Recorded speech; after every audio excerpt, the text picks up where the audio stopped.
같이 하나님 말씀 봅니다. 오늘 우리에게 주신 말씀은 에베소서 2장 11절에서 13절까지 말씀입니다. 에베소서 2장 11절에서 13절까지 말씀 우리 한 목소리로 같이 읽겠습니다. 시작.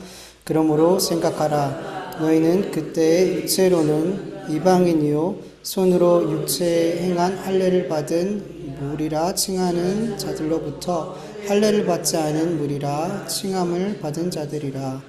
그때 너희는 그리스도 밖에 있었고 이스라엘 나라 밖의 사람이요 언약의 약속들에 대하여는 외인이요 세상에는 소망이 없고 하나님도 없는 자이더니 이제는 전에 멀리 있던 너희가 그리스도 예수 안에서 그리스도의 피로 가까워졌느니라. 아멘.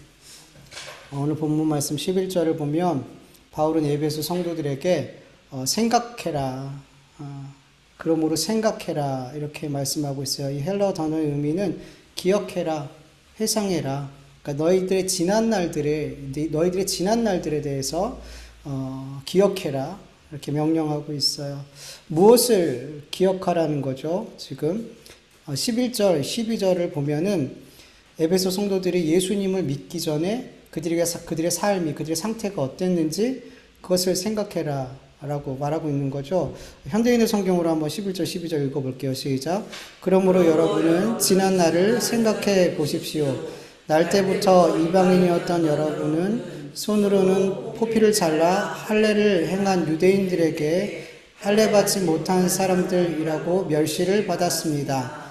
그때 여러분은 그리스도와 아무 관계 없었고 이스라엘 국민도 아니었으며 하나님의 약속에 근거한 계약에서도 제외되었으며 이 세상에서 희망도 없고 하나님도 없이 살았습니다. 아멘. 에베소 성도들은 복음을 듣고 예수님을 믿기 전에 육체적으로는 유대인들에게 할례 받지 못한 사람이다라는 멸시를 받았다 그래요. 여러분, 유대인들에게 할례는 하나님의 백성이라는 선민이라는 어떤 증표 같은 거였어요. 하나님의 언약을 받은 언약의 백성이라는 증표였단 말이죠. 그래서 할례를 받은 이스라엘 백성들은 하나님의 말씀, 하나님의 율법에 순종해야 될 의무가 주어지게 되죠. 그리고 이렇게 율법에 순종하고 말씀에 순종할 때 그들은 하나님께 복을 받고 또 구원을 받을 수 있다라고 믿었단 말이에요. 그렇기 때문에 이 유대인들에게 할례는 너무나 자랑스러운 거였어요. 그래서 이것이 너무나 자랑스러워서 이방인들과 유대인들을 이렇게 나누는 구분을 뭐라고 했냐면 할례 받은 사람과 할례 받지 못한 사람. 이 정도 이 할례를 너무너무 중요하고 너무 귀하게 생각하다 못해 그렇게 나눴어요. 이방인들과 자기를 할례 받은 사람과 못 받은 사람 이렇게 나눴어요. 유대인이 볼 때 할례를 받지 못한 사람은 하나님의 언약을 받지 않은 자들이고 하나님의 언약을 지킬 의무가 주어지지 않은 자들이에요. 그렇기 때문에 이들은 하나님께 복도 못 받고 구원도 못 받는 그런 사람들이었죠. 그래서 이방 사람들은 자기들은 하나님께 택함받은 구원 백성이고 이방인들은 하나님 앞에 저주받은 심판받을 백성이라고 여겼단 말이죠. 에베소 성도들은 과거에 어땠냐면 할례를 받지 않은 그 이방인이었기 때문에 그리스도 밖에 있었고 그리고 이스라엘 나라 밖에 있었어요. 하나님의 언약과도 무관하게 살았어요. 하나님이 없는 삶, 이 세상에서 희망이 없는 삶을 살았다라고 말씀하고 있어요.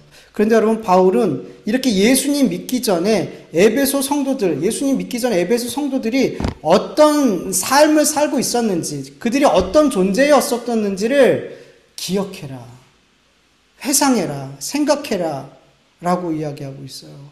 여러분, 우리가 예수님을 믿기 전에 어떤 존재였는지, 어떤 삶을 살았는지 잊고 살면 될까요? 안 될까요? 이건 과거야. 나 예수님 믿기 전에 이거는 이제 더 이상 생각하고 싶지 않아. 그러면서 예수님 믿던 이후의 삶만 생각하는 게 아니라 내가 예수님 만나기 전, 구원받기 전 내가 어떤 상태에 있었고 어떤 삶을 살았는지를 우리는 기억해야 된단 말이에요. 예. 그것이 우리의 신앙에 너무 큰 유익이 되더라는 거죠. 예. 여러분, 출애굽한 이스라엘 백성들에게 하나님께서 매년마다 지키라는 절기를 하나 주셨는데 그게 뭐냐면 유월절이에요. 제일 큰 명절이죠. 유월절. 유월절이 어떤 절기 잘 아시죠? 출애굽기 12장 27절을 보면 너희는 이르기를 이는 여호와 유월절 제사라. 여호와께서 애굽 사람에게 재앙을 내리실 때 애굽에 있는 이스라엘의 집을 넘으사 우리의 집을 구원하셨느니라 하라 하며 백성들이 머리 숙여 경배하니라. 하나님께서 이스라엘 백성들을 출애굽시킬 때 10가지 재앙을 내렸잖아요. 그리고 그 마지막 재앙이 뭐예요? 장자를 죽이는 재앙이었죠. 근데 하나님께서는 이 죽음의 천사를 애굽에 보내시기 전에 이스라엘 백성들에게 명령했어요. 어린 양을 잡아서 그 피를 문설주에 발라라. 그러면 이 천사가 그 집을 넘어가겠다. 그래서 유월절이거든요. 넘어갈 거다.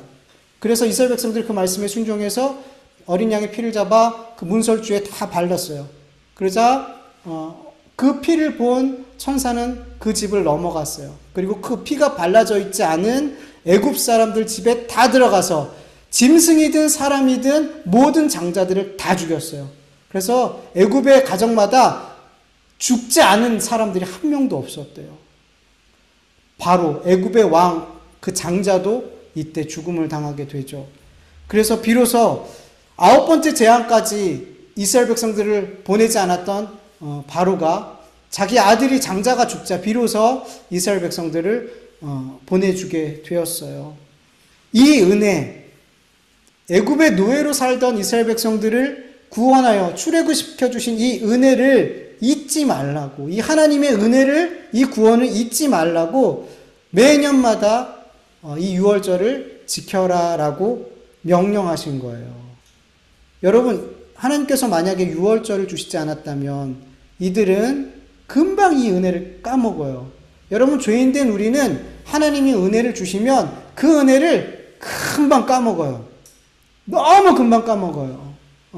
그래서 너무나 큰 하나님의 구원을 잊지 말라고, 이거 잊으면 안 된다고 유월절을 주시고 매년마다, 이 유월절은 온 유대인이 다 모여서 드리거든요. 이건 반드시 지켜야 돼. 이거 지키지 않으면 이스라엘 백성 중에서 끊어져. 이게 무슨 말이냐면 하나님이 베푸신 구원의 은혜를 기억하지 않는 삶은 하나님에게서 끊어져, 이 말이에요. 유월절을 지키지 않으면 죽어! 이거는 그 말이란 말이에요. 우리가 하나님께서 우리의 삶에 베푸신 은혜를 기억하지 않는 삶을 살면 그 사람은 하나님의 은혜에게서 끊어지게 되어 있어요. 그래서 반드시 우리는 우리에게 베푸신 하나님의 은혜를 기억해야 되는 거예요. 너무 중요한 거예요, 여러분. 여러분, 우리가 신앙생활하면서 고난의 문제들, 어려운 문제들 이렇게 만나게 될 때 종종 하나님을 원망하고 이 고난과 어려운 문제에 파묻혀서 허우적거리면서 하나님을 향한 감사를 잊어버리고 살 때가 있어요. 그런데 여러분, 우리가 이 고난의 문제, 이 어려운 문제들을 만나고 힘든 시간을 보낼 때 우리가 예수님을 믿기 전 어떤 상태였는지, 우리가 어떤 삶을 살았었는지를 기억한다면 하나님 없이, 희망도 없이 살아갔었던 그때에 어떤 감사도, 평안도 없었던 그 삶을 살아갔었던 그때에 하나님께서 우리를 만나주시고 우리를 구원해 주셨단 말이에요. 네. 여러분, 이것을 생각하면 어떻게 될까요, 여러분? 지금 우리의 눈앞에 아무리 큰 문제와 고난과 어려운 일들이 있어도 우리가 예수 그리스도 안에 있는 믿음 안에 있을 때 우리는 뭐가 있어요? 미래의 소망이 있어요. 희망이 있어요. 구원의 소망이 있죠. 전능하신 하나님이 나의 아버지가 되신단 말이죠. 살아계신 하나님께서 나와 늘 함께 하신 증거가 우리의 삶에 너무나 많잖아요. 하나님이 살아계신 그 하나님, 우리와 늘 함께 계신단 말이죠. 더 이상 혼자가 아니란 말이죠. 그 하나님이 예수 그리스도를 우리에게 주셨고 성령님을 우리에게 보내주셔서 우리가 하늘나라 갈 때까지 우리의 삶을 이끌어주고 계시단 말이죠. 여러분, 이전의 삶과 지금의 삶이 얼마나 달라졌냔 말이죠. 비교할 수가 없단 말이에요. 그래서 아무리 어려운 문제가, 힘든 일이 우리의 삶에 있다 그래도 우리가 어떻게, 과거에 내가 어떻게 살고 그 어떤 이 죄악의 삶에서 살다가 그 죄악의 구덩이에서 나를 이렇게 건져내 주신 그 하나님의 은혜를 생각할 때 오늘의 문제 앞에서, 힘든 일 앞에서 어떻게 할 수 있어요? 감사할 수 있는 거예요. 그 문제의 그 어려움 속에 그냥 허우적거리며 살지 않는단 말이죠. 내가 이전에 어떤 존재였고 어떤 죄악의 삶에 허우적거리며 살았는지 기억하게 될 때 지금 내 상황과 형편과 처지가 어떠하든 우리는 하나님께 감사하게 될 줄 믿습니다. 그래서 바울은 고린도전서 15장 10절에 이렇게 고백해요. 그러나 나는 하나님의 은혜로 오늘의 내가 되었습니다. 우리가 잘 아는 말씀은 나의 나 된 것은 하나님의 은혜. 지금 내가 이 모습 이렇게 된 것은 하나님의 은혜입니다. 이건 어디를 기준으로 해서 이렇게 고백할 수 있는 거예요? 내 과거를 기준으로 해서. 내 과거를 돌아보지 않을 때 이런 고백이 나오지 않아요. 내가 과거에 어떤 삶을 살았는데 지금 이렇게 하나님을 믿음으로 이러한 삶을 살고 있네요. 나의 나 된 것은 다 하나님의 은혜입니다. 우리의 과거를 돌아볼 때 우리 이런 고백들을 할 수 있게 되는 거죠. 저도 종종 그래요. 불평이 날 때가 있어요. 오늘이 힘들 때가 있어요. 있어요. 저도 그래요. 근데 하나님이 빨리 어떤 때를 생각나게 하시냐면 내 과거를 믿지 않았었던 때를, 그리고 하나님 믿을 때 힘들었던 상황들, 그런데 그 상황 속에서 하나님께서 나를 건지신 그런 날들을 하나님이 이렇게 기억하게 하신단 말이에요. 그럴 때 오늘이 너무 감사한 거예요. 뭐 이 정도야, 이쯤이야. 나는 지금 소망의 구원을 소망 가운데, 생명 가운데 고난을 받고 있는 거죠. 이전에는 여러분 우린 소망 없이 고난 받았어요. 구원의 소망 없이 고난 받았어요. 그냥 고난이에요. 그런데 지금은 어때요? 우리의 고난은 소망 가운데 받는 고난이에요. 이 고난이 우리에게 유익이 될 것이라고 믿으면서 이 고난을 우리는 받고 있단 말이에요. 완전 다르단 말이죠. 과거의 우리와는. 근데 여러분, 우리가 경험했다시피 우리가 예수님을 바르게 믿는 삶을 살면 우리 그리스도인들은 이 세상에서 살아갈 때 과거의 삶보다 더 불편한 삶을 살 수 있어요. 손해보는 삶 살 수 있고 더 힘들고 또 많은 사람들한테 미움받는 삶을 살 수 있어요. 우리가 예수님을 정말 바르게 믿으면, 우리가 말씀에 순종하며 살면 분명히 이 세상에서 삶을 살아갈 때 예수님 믿기 전보다 더 불편하고 힘든 삶을 살 수 있고 사람들한테 미움받는 삶을 살 수 있어요. 저도 예수님을 바르게 믿기 시작했을 때 친구들이 다 떨어져 나가더라고요. 저를 안 부르더라고요. 저랑 가까이 있는 게, 저랑 같이 노는 게 불편해져서 저를 안 부르더라고요. 그래서 예전에 친하게 지냈던 그 술 친구, 노는 친구들은 지금 거의 연락하는 친구들이 없어요. 그렇게 되더라고요. 그들이 불편한 거예요, 제가. 그렇게 돼요, 여러분. 여러분 디모데 후서 2장 3절을 보면 너는 그리스도 예수의 좋은 병사로 나와 함께 고난을 받으라. 바울이 디모데한테 보낸 편지인데 바울도 이미 예수로 말미암아 고난받고 있었어요. 고난의 삶을 살아가고 있었어요. 너도 예수 그리스도의 좋은 병사니까 나처럼 예수와 함께 고난받아라. 그게 마땅한 거야, 우리가 이 땅에 살아갈 때. 요한복음 15장 19절 세 번역 이렇게 말씀하죠. 예수님께서 말씀합니다. 너희가 세상에 속하여 있다면 세상이 너희를 자기 것으로 여겨 사랑할 것이다. 그러나 너희는 세상에 속하지 않았고 오히려 내가 너희를 세상에서 가려 뽑아냈으므로 세상이 너희를 미워하는 것이다. 여러분, 우리는 세상에 속해 있을 때 세상이 우리를 미워하지 않는데요. 근데 우리는 이제 세상의 미움을 받는데요. 왜냐하면 세상의 죄악 가운데 지옥으로 향해 달려가는 그 삶 가운데 예수님이 우리를 이렇게 뽑아내셔서 하나님 백성으로, 하나님 나라로, 하나님의 임재로, 하나님 앞으로 이렇게 뽑아냈거든요. 그래서 세상이 우리를 미워한대요. 그리고 마가복음 13장 13절을 보면 또 너희가 내 이름으로 말미암아 모든 사람에게 미움을 받을 것이나 끝까지 견디는 자는 구원을 받으리라. 말세가 오면 이런 현상들이 나타난대요. 주님의 재림의 날이 가까울 때 우리 믿음의 사람들은 많은 사람이 아니에요.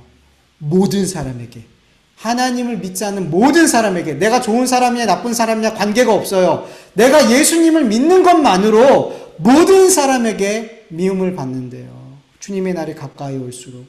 여러분, 점점 교회가 욕을 먹고 있죠. 물론 잘못해서 욕먹는 게 더 많죠. 이제는 교회를 칭찬하는 사람들이 별로 없어요. 몇십 년 전만 해도 교회는 세상에서 칭찬받았어요. 부모가 자기는 믿지 않아도 애들이 교회 간다면 그래 가라, 괜찮아 그러면서 보냈단 말이에요. 근데 지금은 안 그래요, 여러분. 애들도 안 가려고 그랬지만 부모도 안 가게 해요. 가면 갈수록 여러분, 그 사람이 누구냐가 문제가 아니라 그냥 예수님 믿는 것만으로 모든 사람에게 핍박을 받는 날이 온단 말이죠. 왜요? 우리는 세상에서 뽑아낸 자들이거든요. 어쩔 수가 없는 거죠. 여러분, 우리가 예수님을 바르게 믿는다면 분명 예수님을 믿지 않았을 때의 삶과는 이 세상에서 다른 대우를 받아요. 우리가 다른 삶을 살게 된단 말이죠. 근데 그 삶은 이전의 삶보다는 더 어려울 때가 많아요. 알면서도 손해보고 불편한 삶을 감수하고 다른 사람의 미움을 감수해야 된단 말이죠. 근데 여러분, 내가 이런 예수님 믿고 나서 내 삶이 분명히 달라졌어요. 그러면 여러분 어떻게 하실 것 같아요? 여러분 과거로 돌아가고 싶은 마음이 여러분 있어요. 예수님 만나고 너무 내 삶이 힘들어졌어. 불편해졌어. 다른 사람들이 나를 만나길 꺼려하고 막 너무 이전과의 달라진 삶을 살게 됐어요. 그렇다면 여러분, 이 삶 너무 불편해. 예수님 만나고 예수님 믿고 난 다음에 말씀에 순종하면서 사는 삶이 너무 불편해. 그러면서 여러분, 과거의 삶으로 돌아가고 싶으신가요, 여러분? 여러분, 정말 예수님을 바르게 만난 사람들은 내 삶이 아무리 어렵고 힘들어져도 과거로 돌아가고 싶은 마음을 갖지 않아요. 과거의 삶이 아무리 화려하고 멋지고 행복한 삶을 살았다 해도 지금과는 비교도 안 될 만큼 많은 것을 누리며 그 과거에 살았다 할지라도 그 예수님 믿기 전의 삶으로 절대로 돌아가고 싶어 하지 않아요. 그때의 삶에는 희망도 없었어요. 생명도 없었어요. 구원도 없었어요. 상급도 없었어요. 평안도 없었어요. 많은 것을 누리는데 평안이 없어요. 많은 것을 가졌는데 평안이 없어요. 엄청난 힘을 가졌는데도 늘 불안해요. 근데 예수님을 믿고 나니까 돈이 좀 없어도, 건강이 좀 병약해도, 다른 사람들이 날 몰라줘도 주님께 주시는 평안이 있더라는 거죠. 돈으로 살 수 없고 건강으로도 살 수 없는, 그 어떤 것으로도 살 수 없는 하나님이 주시는 평안이 우리에게 있더라는 거죠. 그래서 예수 믿고 난 삶이 이전의 삶보다 훨씬 못해도 우리 그리스도인들은 이 지금의 삶을 포기할 수가 없는 거예요. 바울은 예수님 믿기 전에 한마디로 얼마나 잘 나가는 삶이었어요. 예. 그는 젊은 나이에 이미 성공한 사람이었어요. 바울은 예수님 믿기 전에. 그런데 예수님을 믿고 나서는 어때요? 그의 일상이 핍박이었어요. 얼마나 많은 고난을 받았는지 그의 고린도에 보낸 편지에 보면 나오잖아요. 죽을 뻔도 많이 하고 매도 많이 받고 막 그냥 파손당하기도 하고 돌에 맞아 거의 죽을 뻔도 하고 동료와 그리고 이방인들이 배신하고 별의별 일들이 얼마나 많은 고난을 당했어요. 예수님을 전하다가. 근데 바울은 과거로 돌아갈 생각이 전혀 없더라는 거죠. 그리고 과거에 나를 유익하게 했던 모든 삶을 배설물이라고, 나를 해롭게 여기는 것들이라고 그렇게 고백하더라는 거죠. 그리고 나는 지금 예수님을 믿고 어떠한 형편에서든 나는 자족할 수 있는 자가 되었어. 감사할 수 있는 자가 되었어. 그렇게 고백하더라는 거죠. 그리고 나는 예수님의 흔적을 가졌어. 예수님을 믿고 예수님 때문에 받게 당하는 그 고난의 흔적들이 나에게 너무 많아. 이것을 자랑으로 여겼단 말이죠. 바울은 그렇게 잘 나가던 과거의 그 삶으로 돌아갈 생각이 전혀 없었어요. 그러나 여러분, 예수님을 바르게 믿지 않는 사람들은 예수님을 믿는 삶을 살 때 고난이 오고 힘든 일이 오고 불편해지고 이렇게 계속 내 삶이 어려워지면 예수님을 바르게 믿지 않는 사람들을 곧장 하나님을 원망하게 되고 불평하게 되고 내 과거의 삶, 좀 더 편하고 좀 더 잘 살고 좀 더 누렸던, 좀 더 죄를 따라서 살아도 괜찮았던 그때를 그리워하고 그 길로 돌아서 가버리는 사람들도 있더라는 거죠. 예. 여러분, 애굽의 노예로 살았던 이스라엘 백성들이 하나님께서 애굽의 10가지 재앙을 내려서 출애굽 시켜주셨잖아요. 홍해를 갈라서 그 홍해를 마른 땅처럼 건넜고 그 홍해에 그들을 핍박했던 애굽의 군사들을 하나님께서 수장시켜 주셨어요. 그들의 원수들이 눈앞에 물속에 둥둥 떠 있고 해변에서 죽은 것들을 봤어요. 구름 기둥과 불 기둥으로 인도해 주시고 만나와 메추라기를 그들에게 먹여 주셨어요. 그런데 그 광야길에서 조금만 두려운 일을 만나고 조금만 불편한 일을 만나면 조금만 힘든 일이 생기면 이스라엘 백성들은 하나님께 모세에게 원망하고 불평하고 애굽을 그리워하고 때론 애굽으로 돌아가자 이렇게까지 말하더라는 거죠. 민수기 14장 3절 4절 보면 어찌하여 여호와가 우리를 그 땅으로 인도하여 칼에 쓰러지게 하려 하는가? 우리 처자가 사로잡히니 애굽으로 돌아가는 것이 낫지 아니하랴? 이에 서로가 말하되 우리가 한 지휘관을 세우고 애굽으로 돌아가자 하며. 민수기 11장 5절 6절 그들 중에 섞여 사는 다른 인종들이 탐욕을 품음에 이스라엘 자손도 다시 울며 이르되 누가 우리에게 고기를 주어 먹게 하랴? 우리가 애굽에 있을 때에는 값없이 생선과 오이와 참외와 부추와 파와 마늘을 먹은 것이 생각나거늘 이제는 우리의 기력이 다하여 이 만나 외에는 보이는 것이 아무것도 없도다. 그전 광야에서 이렇게 하나님 앞에 불평하면서 원망하면서 애굽을 막 그리워했어요. 그리고 애굽으로 돌아가려는 그런 생각도 했더라는 거죠. 여러분, 하나님께서 이스라엘 백성들을 어떻게 출애굽시키셨는지 그들은 다 알아요. 경험했어요. 그리고 날마다 하나님이 우리와 함께 하시사 불기둥과 구름기둥으로 우리를 지켜주시고 우리를 먹여주시는 것을 날마다 경험하고 있어요. 하나님이 나와 함께 하시는 걸 경험하고 있단 말이에요. 그런데 조금만 힘들고 조금만 불편하고 조금만 두려운 일이 생기면 과거의 삶을 그리워하고 과거의 삶으로 돌아가고 싶어 하더라는 거죠. 여러분, 우리가 알다시피 그들은 노예였어요. 노예가 편했을까요? 아니잖아요. 그들은 피라미드 지르면서 많은 사람이 죽고 핍박당하고 그들이 막 왕성하게 번성하니까 바로가 태어난 아들들은 다 죽이게 만들었잖아요. 그들은 고난과 핍박 가운데 정말 힘겹게 살았어요, 애굽에서. 그런데 그들은 그 삶이 마치 더 나았던 것처럼 그 노예의 삶이 지금보다 더 나았던 것처럼 그렇게 아름답게 생각을 하더라는 거죠. 그리고 우리가 다시 돌아가자.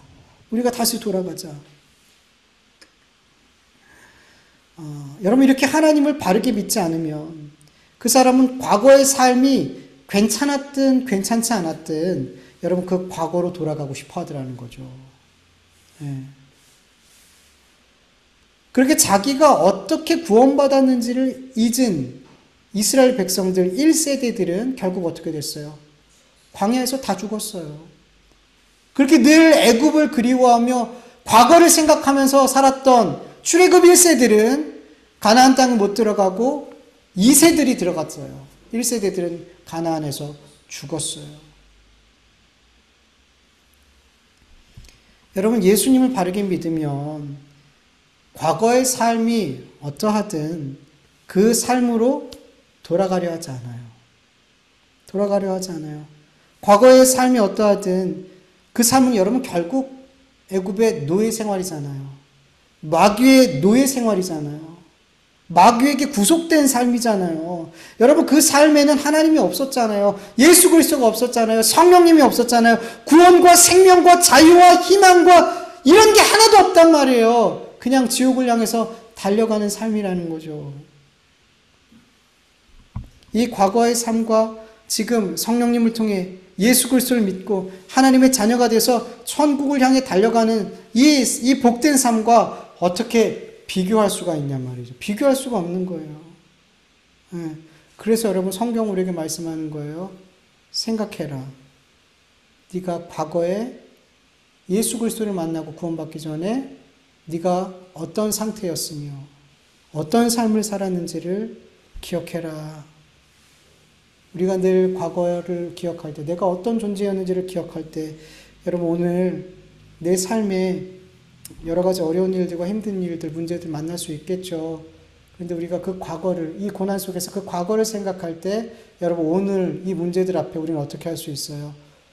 감사할 수 있어요. 하나님 감사합니다. 감사합니다. 그래서 여러분 6월절을 여러분 이스라엘 백성들이 가나안 땅에 들어가서 6월절을 잘 지켰을까요? 우리 선조들을 하나님께서 이렇게 구원해 주시고 가나안 땅을 주시고 우리가 이렇게 여기서 정착하여 잘 살게 되었어. 그러면서 그 6월절을 지키며 하나님께 감사하고 이랬을까요? 안 했어요. 그들은 6월절을 지키지 않았어요. 이게 무슨 말일까요?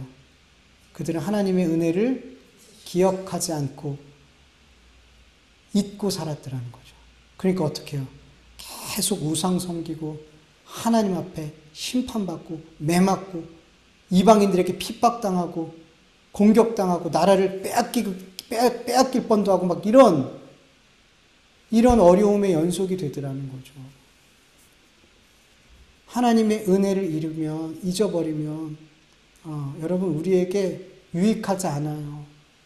그래서 여러분 만약에 내 삶에 너무 고난과 힘든 일이 오면 한편 하나님께서 이렇게 우리에게 주시는 거예요. 은혜를 기억해라. 네 삶에 지금 은혜를 기억하지 않는 삶을 살고 있어. 너에게 베풀어 주신 하나님의 은혜를 네가 기억하지 않는 삶을 살고 있어. 그래서 하나님께서 우리에게 고난을 주실 때도 적지 않아요, 여러분. 여러분 우리는 자꾸만 잊어버려요. 그리고 새로운 은혜만 구해요. 새로운 은혜. 오늘 나에게 앞으로 하나님 이거 주세요, 저거 주세요, 이런 은혜 주세요. 새로운 것을 자꾸 원해요.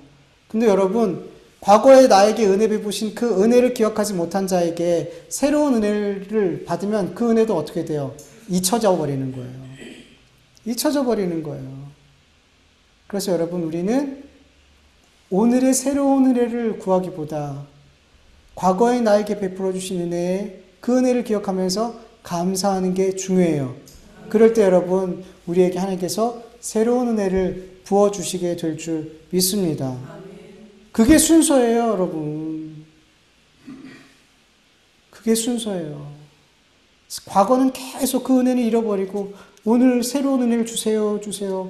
아니요, 하나님. 아니요, 여러분. 날마다 나에게 주신 하나님의 은혜를 잊지 않고 기억하는 저와 여러분들에게 간절히 축원합니다. 13절 말씀을 현대인의 성공으로 보면 그러나 전에 하나님을 멀리 떠나 있던 여러분이 이제는 그리스도 예수 안에서 그리스도의 피로 하나님과 가까워졌습니다.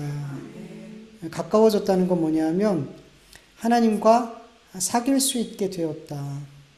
하나님과 친한 사이로 이렇게 사귈 수 있게 되었다. 옛날에는 어떤 사이였어요? 하나님과 원수였죠. 원수, 미워하는 사이. 서로 안 되기를 바라고 서로 죽기를 바라는 원수의 관계였는데 예수님의 피로 너희가 하나님과 사귐이 있는 그런 관계가 되었다라고 말씀하고 있어요. 여러분 이방인들만 예수님의 피로 하나님과 사귐이 있게 되는 게 아니에요. 유대인들도 예수님의 피로만 하나님과 가까워질 수 있어요. 유대인들은 할례를 받았고 하나님의 언약을 받았어요. 그럼에도 불구하고 그들은 하나님과 그것으로 말미암아 가까워질 수 있는 것은 아니었어요. 여러분 율법을 하나님께 언약을 받고 할례를 행한 사람들은 어떤 의무가 주어지냐면 하나님의 모든 율법을 지켜야 하는 의무가 주어져요. 그래서 갈라디아서 5장 3절은 이렇게 말하죠. 내가 할례를 받는 각 사람에게 다시 증언하노니 그는 율법 전체를 행할 의무를 가진 자라. 할례를 행했다라는 건 하나님의 언약을 받았다는 것이고 그리고 하나님의 언약, 그 율법을 전체를 행할 의무를 가진 자라는 거예요. 근데 여러분 성경에서도 말씀하지만 율법의 모든 것을 지키다가 한 가지를 지키지 않으면 하나님 앞에서는 그는 율법을 지킨 자예요? 안 지킨 자예요? 안 지켰냐. 하나님의 율법이 100가지가 있는데 99가지를 지켰는데 한 가지를 못 지켰어요. 그럼 이 사람은 웬만하면 우리 사람들이 야, 이 정도면 지킨 거야 라고 말하겠지만 하나님은 뭐라고 말씀하시냐면 너는 율법 지키지 않았어.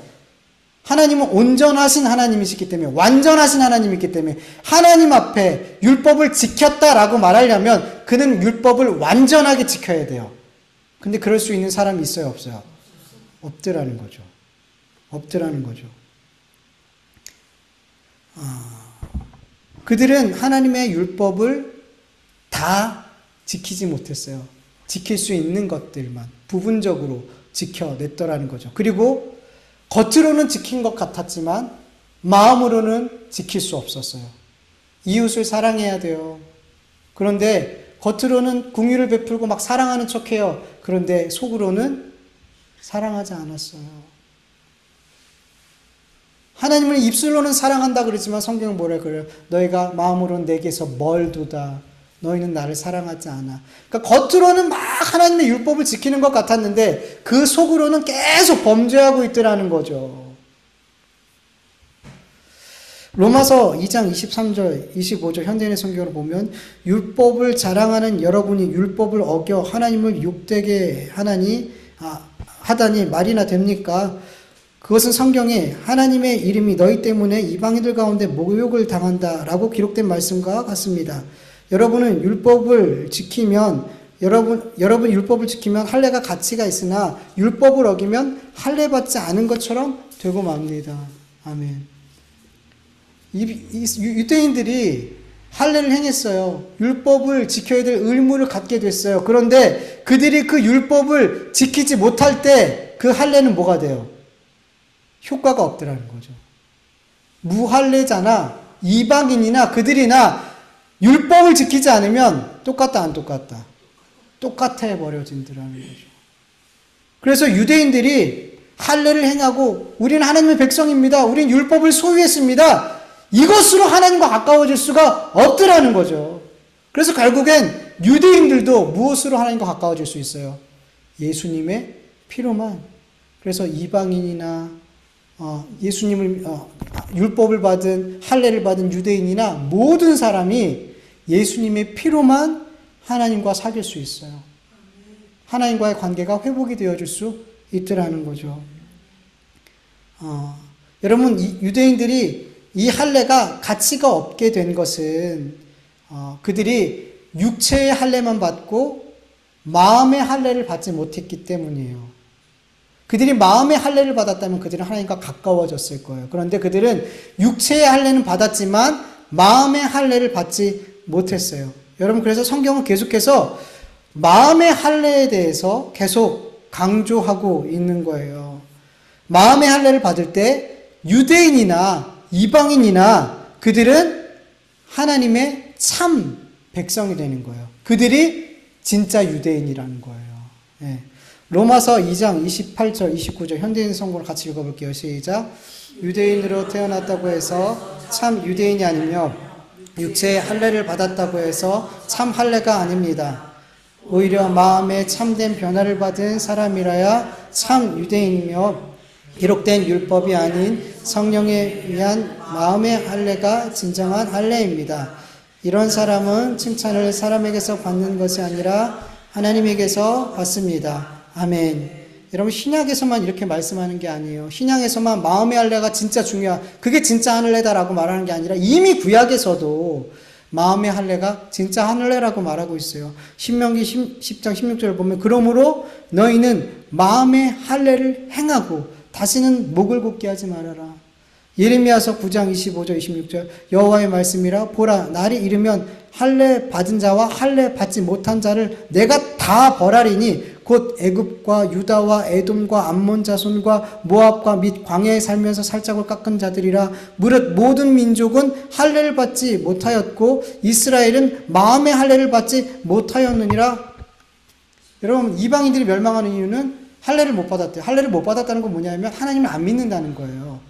하나님의 언약의 말씀도 주어지지 않았고 그 하나님을 안 믿는다는 거예요. 그래서 심판을 받아요. 근데 이방인들은 할례를 받았어요. 하나님의 언약도 받았어요. 하나님을 믿는다고 말해요. 그런데 그들도 심판하신대요. 왜냐하면 그들은 마음의 할례를 못 받았대요. 마음의 할례를 못 받으면은 여러분 하나님을 마음을 다해 뜻을 다해 생명을 다해 사랑할 수 없고 그 말씀을 지켜낼 수가 없어요. 여러분, 하나님의 언약의 말씀은 하나님을 사랑할 때만 지킬 수가 있어요. 하나님을 사랑하지 않으면 겉으로 아무리 하나님을 위해서 뭐 율법을 지킨다고 해도 이미 마음으로 실패해버렸어요. 이미 마음으로 실패해버렸어요. 하나님 말씀을 지키는 거에 있어서. 하나님을 사랑하는 자만이 하나님의 말씀을 지키고 순종할 수 있게 된단 말이에요. 근데 어떤 사람이 하나님을 사랑할 수 있냐? 마음의 할례를 받은 사람. 육체의 할례를 받은 사람은 겉모습으로는 하나님께 순종하는 척, 하나님의 말씀을 지키는 척은 할 수 있단 말이에요. 근데 마음의 할례를 받지 않으면 진짜 하나님을 사랑하고 진짜 하나님의 백성이 될 수가 없는 거죠. 근데 여러분, 중요한 건 마음의 할례는 누가 할 수 있어요? 육신의 할례는 사람이 하잖아요. 육체니까. 근데 마음의 할례는 누가 할 수 있어요? 영의 할례잖아요. 마음의 할례는 곧 영적인 할례란 말이에요. 이거 누가 하시냔 말이죠. 하나님밖에 없어요. 영이신 하나님이 해주시는 거란 말이에요. 그래서 여러분, 신명기 30장 6절을 보면 내 하나님 여호와께서 내 마음과 내 자손의 마음에 할례를 베푸사 너로 마음을 다하여 뜻을 다하여 내 하나님 여호와를 사랑하게 하사 너로 생명을 얻게 하실 것이다. 여러분, 할례를 하나님이 해주시는 거래요. 마음의 할례는 하나님이 하시는 거래요. 그렇게 마음의 할례를 받을 때 어떻게 된대요? 하나님을 마음을 다해 뜻을 다해 힘을 다해서 생명 다해서 사랑하게 되고, 그렇게 하나님을 사랑하게 될 때 뭘 얻는데요? 생명을 얻는데요. 이 한 말씀 안에 모든 게 다 담겨져 있죠. 근데 안 된 거예요. 이스라엘 백성들이 마음의 할례를 받지 않으니까 마음을 다해 뜻을 다하여 여호와를 사랑할 수 있어요, 없어요? 못 사랑하더라는 거죠. 그렇게 마음을 다해 뜻을 다해 힘을 다해 하나님을 사랑할 수 없으니까 생명을 얻어요, 못 얻어요? 못 얻어요. 그러니까 그 출애굽한 이스라엘 백성들이 그 1세대들이 가나안 땅에 못 들어간 거예요.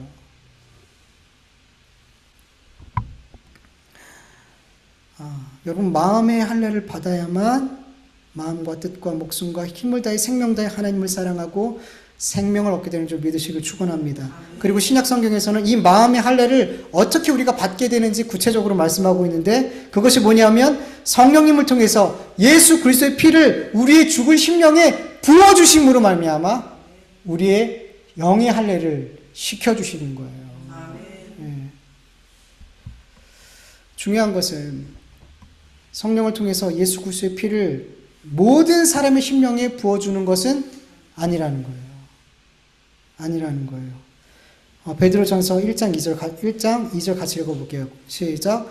곧 하나님 아버지 미리 아심을 따라 성령이 거룩하게 하심으로 순종함과 예수 그리스도의 피 뿌림을 얻기 위하여 택하심을 받은 자들에게 편지하노니 은혜와 평강이 너희에게 더욱 많을지어다. 아멘. 여러분, 예수 그리스도의 피 뿌림은 모든 사람에게 뿌려지는 게 아니에요. 예수 그리스도의 십자가의 그 흘리신 보혈이 우리에게 모든 사람에게 부어지는 게 아니라 어떤 사람에게?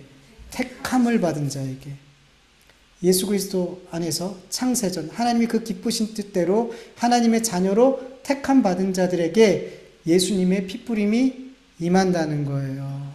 영적 할례가 임한다는 거예요. 그래서 그들만이 하나님을 사랑할 수 있고 하나님과 사귈 수 있게 되는 거예요. 이게 진짜 이 세상에서 가장 복된 자들이라는 거죠. 여러분 어떠세요? 여러분의 삶에 하나님과 사귐이 있으세요? 하나님과 가까우세요, 여러분?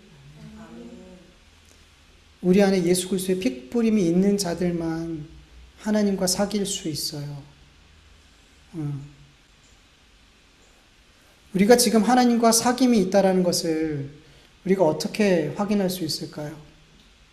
오늘 우리가 읽지 않았지만 본문 이후에 14절 이후의 말씀을 보면 그는 예수는 우리의 화평이신지라 둘로 하나를 만드사 원수된 것 곧 중간에 막힌 다음을 자기 육체로 하시고 법조문으로 된 계명의 율법을 폐하셨으며 이는 이 둘로 자기 안에서 한 세 사람을 지어 화평하게 하시고 또 십자가로 이 둘을 한 몸으로 하나님과 화목하게 하려 하심이라 원수된 것을 십자가로 소멸하시고 이렇게 말씀하고 있어요. 여러분, 우리가 하나님과 사귐이 있다라는 것을 우리가 예수님의 핏뿌림이 있고 영적 할례를 받았다는 것을 우리가 어떻게 확인할 수 있냐면 우리의 삶이 화평케 하는 삶이 되더라는 거죠. 여러분, 예수님의 십자가로 말미암아 그 보혈로 말미암아 하나님과 우리의 막힌 담이 허물어져서 하나님과 우리는 화평케 돼서 하나님과 사귐이 있게 되었어요. 이전에는 죄라는 벽이 가로막고 있어서 하나님과 화평할 수가 없었어요. 그런데 예수님이 그 십자가의 보혈로 그 죄라는 벽을 허무셔서 하나님과 우리는 화평케 되고 하나님과 사귐이 있는 존재가 되었죠. 이방인과 그리고 유대인들의 벽이 뭐였냐면 율법이라는 벽이 있었어요. 근데 그 율법이라는 벽을 예수님의 십자가의 보혈의 그 율법이라는 벽을 허물어내셨단 말이죠. 그래서 이방인과 유대인이 한 공동체에서 예수님을 머리로 함께 예배드리는 그런 은혜가 임했단 말이죠. 그래서 예수님의 십자가의 보혈은 하나님과 사람을 화평하게 하고 사람과 사람을 화평하게 하는 십자가의 보혈인 거예요. 그래서 이 십자가의 보혈이 부어진 자들은 하나님과 사귐이 있고 사람들과의 사귐이 있는, 하나님과도 화평하고 사람들과도 화평케 되는 은혜의 삶을 누리게 되는 거예요. 근데 내가 예수 그리스도의 보혈로 말미암아 그 핏부림을 받음으로 말미암아 내가 영적 할례를 받았다면, 그리고 하나님과 화평하게 되었다면, 여러분, 우리는 누구와도 화평하게 지내야 돼요. 사람들과도 화평케 하는 자가 되어서 화평한 삶을 살아야 되는 거예요. 할 수만 있거든, 성경에 할 수만 있거든 너는 모든 사람과 화평하라, 평화하라라고 성경은 명령하고 있거든요. 왜요? 왜 그렇게 말하냐면 우리 안에 우리를 화평케 하신, 모든 벽을 허무신 예수님의 보혈이 우리에게 부어졌거든요. 그래서 우리 그리스도인들이 가면 거기에 분열이, 나 때문에 막 싸움이 이러면 돼요, 안 돼요? 안 되는 거예요. 안 되는 거예요. 내가 갔는데 그 공동체가 막 나 때문에 깨어져. 서로가 싸우고 당을 짓고. 그래서 고린도 교회가 막 바울한테 혼난 게 뭐예요? 게바파, 아볼로파, 그리스도파, 막 당파가 나눠져 있는 거예요. 서로 벽을 짓고 있더라는 거죠. 그러면서 너희들이 성숙한 그리스도인이냐? 막 책망하는 거예요. 너희들이 아직도 육신을 따르고 있다고 막 야단치는 거예요. 왜 교회가 나눠지냔 말이죠. 왜 교회가 벽을 치냔 말이죠. 왜 교회가 구분을 하냔 말이죠. 왜 교회 안에서 잘 사는 사람, 못 사는 사람, 많이 배운 사람, 못 배운 사람, 왜 교회에서 그런 것들이 나눠지냔 말이죠. 왜 교회에서 직분에 따라서 막 이렇게 나눠지냔 말이죠.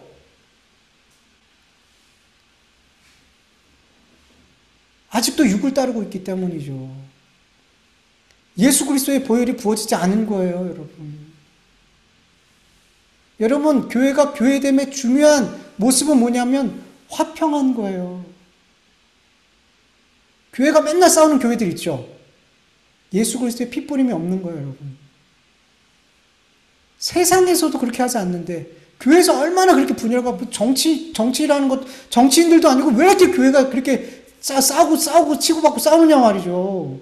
세상의 법정까지 가냔 말이죠. 얼마나 부끄러운 일이에요, 여러분. 예수님의 핏부림이 없기 때문에요, 여러분. 예수님의 핏부림이 있으면 화평하게 되는 줄 믿습니다. 그래서 여러분, 내가 예수님의 핏부림이 있고 영적 할례를 받았다면 내 가정이 화평하게 되고 내 일터가 화평하게 되고 교회가 화평하게 되고 이런 역사가 일어나게 될 줄 믿습니다. 네. 여러분들의 삶을 정말 보시란 말이죠. 정말 내가 예수님의 핏부림을 정말 내가 받았나. 정말 내 삶을 보면서 여러분 확인해 볼 수 있게 간절히 축원합니다. 내가 가는 곳곳마다 분열이 일어나고 싸움이 일어나면서 나는 예수 잘 믿어. 그러면 사람들한테 나 예수님 믿어. 부끄러운 일이에요, 여러분. 차라리 말하지 마세요. 정말 말하지 마세요. 그런 사람들이 있어요. 내가 가고 막 분열을 조장하고 막 사람들을 나누고 있으면서 내가 예수님 믿는 걸 자랑스럽게 얘기하는 사람이 있어요. 얼마나 여러분 부끄러운 일인지 몰라요. 자기를 안 돌아보는 거예요. 정말 내가 믿음 안에서 예수님의 피뿌림이 있는지를 자기를 돌아보지 않는 거예요. 여러분, 우리 그리스도인들은 늘 자기를 돌아보는 삶을 사는 거예요. 여러분, 믿지 않는 세상 사람들도 자기를 돌아보면서 살아요. 근데 우리 믿는 사람들이 나를 돌아보지 않으면서 살아요. 내가 정말 예수님을 바르게 믿고 살아가고 있는지를 돌아보지 않고 살고, 내가 은혜 받았는지를 돌아보지 않고 살고. 여러분, 우리의 삶을 늘 예수 그리스도의 십자가 앞에서 돌아보며 살 수 있는 저라고 여러분 되길 간절히 축원합니다. 우리의 삶이 정말 화평케 하는 삶이 되기를, 예수님의 핏부림 받은 그 삶을 살 수 있기를 간절히 축원합니다. 우리 같이 말씀을 기억하면서 기도하겠습니다. 하나님 아버지 감사합니다. 오늘도 이렇게 하나님 앞에 예배할 수 있도록 도와주시고 감사합니다. 하나님, 오늘도 주의 말씀을 드렸습니다. 아버지 하나님, 내가 정말로 내 과거의 삶이 어떠했는지, 예수님 믿기 전에 내가 얼마나 죄악과 허물과 아버지 마귀를 따르며 살았는지를, 그런데 그 삶에서 하나님께서 나를 건져주시사 하나님의 백성, 하나님의 자녀로 이 세상과 구별하여 주셨으니 얼마나 감사한지 모릅니다. 하나님, 우리가 이 은혜를 잊지 않게 하여 주시옵소서. 우리가 과거에 어떤 삶을 살았고 어떤 존재였는지를 잊지 않게 하여 주시옵시고, 또한 과거에 나에게 베풀어 주신 하나님의 은혜를 잊지 않게 하여 주시옵소서. 그렇게 하나님의 은혜를 잊지 않으며 살아갈 때 하나님 오늘 나에게 새로운 은혜를 허락하여 주실 줄 믿습니다. 과거의 은혜는 다 잃어버리고 아버지 하나님, 오늘 새로운 은혜, 또 다른 은혜를 늘 구하는 아버지 이런 삶이 아니라 아버지 과거의 은혜를 늘 생각하고 감사할 때 오늘 우리에게 새로운 은혜가 부어질 줄 믿사오니 하나님 은혜 베풀어 주시옵시고, 아버지 하나님 예수 그리스도의 핏부림을 받은 자로서 정말 아버지 화평케 하는 자의 삶을 살 수 있기를 간절히 원하오니 하나님 도와주시옵소서. 은혜 베풀어 주시옵소서. 감사하며 예수님의 이름으로 기도합니다. 하나님 감사합니다. 오늘 이렇게 멀리서 원근 각처에서 모여서 하나님 앞에 나와 예배할 수 있도록 도와주신 것 감사드립니다. 하나님, 우리 예배가 예수 그리스도의 십자가의 보혈의 은혜로 하나님 앞에 기쁨으로 올려드려지고 영광스러운 예배가 되게 하시고, 하늘에서 하나님께서 하늘의 평안과 새로운 힘과 예수 이름의 권세와 능력을 아버지 우리에게 더하여 주시옵소서.